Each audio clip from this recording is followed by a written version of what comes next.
I've made plenty of videos discussing the insane amount of physical training that someone would have to engage in to perform Batman's feats in real life. But while his ridiculous bench pressing and endless endurance are impressive, perhaps what's even more over the top in the comics is his sheer range of skills. Batman is proficient in everything from lockpicking to driving to gymnastics to engineering to martial arts. According to some continuities, he's supposed to know every single martial art in the world, by the way. It's these skills more than his physical prowess that allow him to take on far more powerful foes and even go toe-to-toe with gods and aliens. Of course, Batman is a fictional character, but many of us would love to be able to draw from a huge range of different skills as the situation demanded, and to be genuinely prepared for anything as a result. As someone who wants to improve his martial arts, learn to flip, achieve full planche, increase jump height and more, I likewise need any help I can get in order to accelerate my skill acquisition. Here I'm going to discuss some powerful strategies for mastering new skills quickly, just like Batman.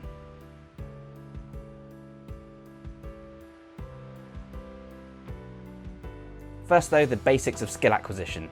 Essentially, learning a physical skill means forming and strengthening the requisite neural pathways in the brain. When we first begin learning a new skill, we must consciously consider every aspect of our posture and movement, probably working from some kind of reference. This results in awkward, stilted performance. But each small success results in a slight dopamine hit, which strengthens the effective neural pathways with practice. Over time, this allows us to perform more and more of the movement entirely unconsciously and intuitively, which increases efficiency and reaction times. Various psychological models attempt to explain this process, such as the Dreyfus model, which describes the difference between the highly conscious and rule-oriented novice and the intuitive and reactive expert. Another popular model used by sports psychologists even today is the process of learning motor skills postulated by P. Fitz and M. Posner in 1967. This describes three distinct phases: cognitive, associative, and autonomous. Either way though, the point is that you must first learn the movement, then refine it until it becomes second nature. So one way we're going to help this process along is something called spaced learning. Spaced learning essentially means that you're dividing your learning into smaller blocks. So instead of sitting down to learn something for an hour, you instead break that session into 2 30-minute blocks or 4 15-minute ones. Usually this is employed when learning factual information, where it's been shown to significantly improve retention. The most popular protocol involves repeating the same content 3 times, but with 2 10-minute breaks in between. It's thought that this works by allowing the memories to move from short-term into long-term memory stores, thereby ensuring that you're actually training your ability to recall that information and strengthening your access to it. There's also the simple fact that spaced learning provides a break, allowing you to resume your learning feeling fresher later on, as opposed to seeing your results trail off due to diminishing returns over time. What's really cool though is that this approach also seems to work for motor skill acquisition. In one study, researchers attempted to train postal workers on a new typing task. They divided participants into groups using various different learning schedules. It was found that the spaced learning groups learned the new tasks faster and achieved lower error rates, and this was true even when they studied for less total time. In other words, it could theoretically also help you to improve your punch technique or master the planche more quickly. If you're going to be practicing planche progressions as part of a larger workout, then it actually seems to make sense to break up that training into blocks. Or it could just mean that you use your skill practice at the start and at the end of the workout, though of course you'll be more fatigued towards the end. This also makes the case for splitting training into multiple blocks throughout the day, rather than doing all things in one go. This is something I've been experimenting with heavily lately, with great results. I'll discuss that more in a post very soon. This could even benefit strength gains by allowing a quicker neural adaptation, though of course recovery and overtraining should be managed carefully. If practicing skills in small blocks throughout the day sounds familiar, it's probably because you've heard of greasing the groove. Greasing the groove simply means treating strength and performance like skills that you rehearse over and over at any opportunity, without allowing yourself to become fatigued. The classic example is that in order to become amazing at pull-ups, you should install a pull-up bar on your door and then do 5 or 6 every time you pass through it. The aim is not to fatigue yourself, but to gain the necessary muscle memory. Every time you engage in practice, you light up those neural networks, improving your efficiency for intermuscular coordination and muscle fiber recruitment. Greasing the groove was initially advocated by Pavel Tsatsouline, who recommends that the volume per session should be small and the intensity light. You're practicing, not training.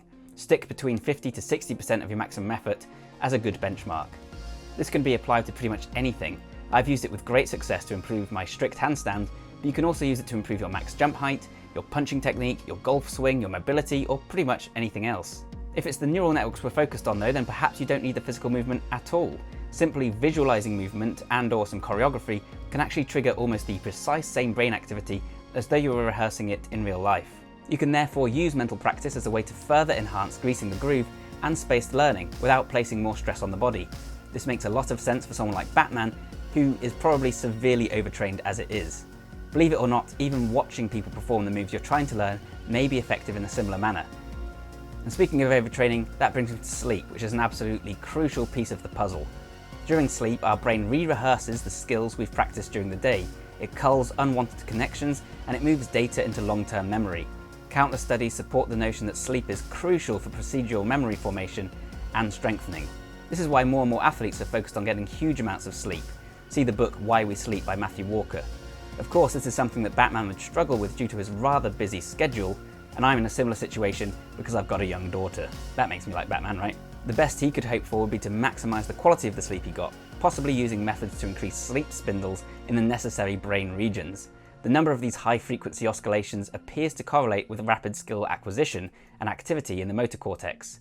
Apparently, if we create an association between a sound and our skill practice during the day, and then play that sound during the night, we can actually encourage more activation in spindles in the relevant region. Check out the TED Talk from Penny Lewis for more on this. If you're a regular viewer, then you might know that I've been experimenting with a neuropriming device called the Halo Sport 2. This is a transcranial direct current stimulation device that works by running a very low current through the motor cortex, thereby increasing the resting potential of that region. This theoretically helps to increase activity in that area, potentially improving proprioception, muscle fiber recruitment, and efficiency in movement. More to the point though, it could also help to put the brain into a superplastic state, to thereby help us cement those new skills much more quickly.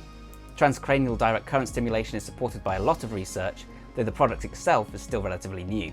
TDCS is also considered safe, with no studies finding any negative health effects, but keep in mind that there is a lack of longitudinal, long-term research at this point. Reportedly, it has been adopted by athletes and MMA fighters to positive results, but I'm still in the process of forming my own opinions on it. You can be sure to find a full review soon, either on the YouTube channel or on my website. Still, this is a pretty Batman-esque concept when it comes to enhanced learning, and I'm sure he'd use something like it. Before I go, let's just share some final tips for rapid skill acquisition. First, don't get disheartened if you hit plateaus. This is actually a normal part of the learning process, as your brain needs to consolidate existing networks before forming new important connections. You need to perfect the stage you're at before you can move on to the next. Consider supramaximal training. How do you practice something you can't do at all? The answer is to find ways to help yourself into that movement pattern in order to begin to form those new necessary neural pathways. For instance, you can use momentum to swing up into a planche. Try slowing the movement right down, especially using quasi-isometrics. During the cognitive phase, this will help you to become conscious of everything your body is doing. During the subsequent stages, this can help you to look out for sticking points, poor technique, etc. Try throwing a super slow punch, it's interesting. Train for the traits as well as the skills. If you want to learn to handstand, for instance, you need shoulder mobility, core strength, shoulder strength, proprioception, and more. These things can be trained separately, and they'll greatly shorten your time to master the skill. And keep learning. The more you learn, the more BDNF and dopamine your brain produces, increasing plasticity. Theoretically, learning a new skill could even help you to progress faster with your regular lifts, by helping you to gain more neural drive. Of course, you probably are not Batman. Therefore, you likely don't need to be an expert stunt driver and know every martial art. But if you apply these strategies, then you may be able to progress more quickly than you think in more areas than you imagine. And I'd love to know any strategies you've used in the comments down below. If you like this kind of training, then check out the link in the description down below to find my ebook and training program, Super Functional Training. Down there you'll also find a link to the written article version of this post where I include all references, etc. A huge shout out and thanks to all my patrons who help me over at patreon.com. If you'd like to learn more about that, then that link is also down there. It really does make a huge difference. Hit subscribe if you want more like this, or take a look around the blog. And of course, I'll see you next time. Thanks a ton for watching, and bye for now.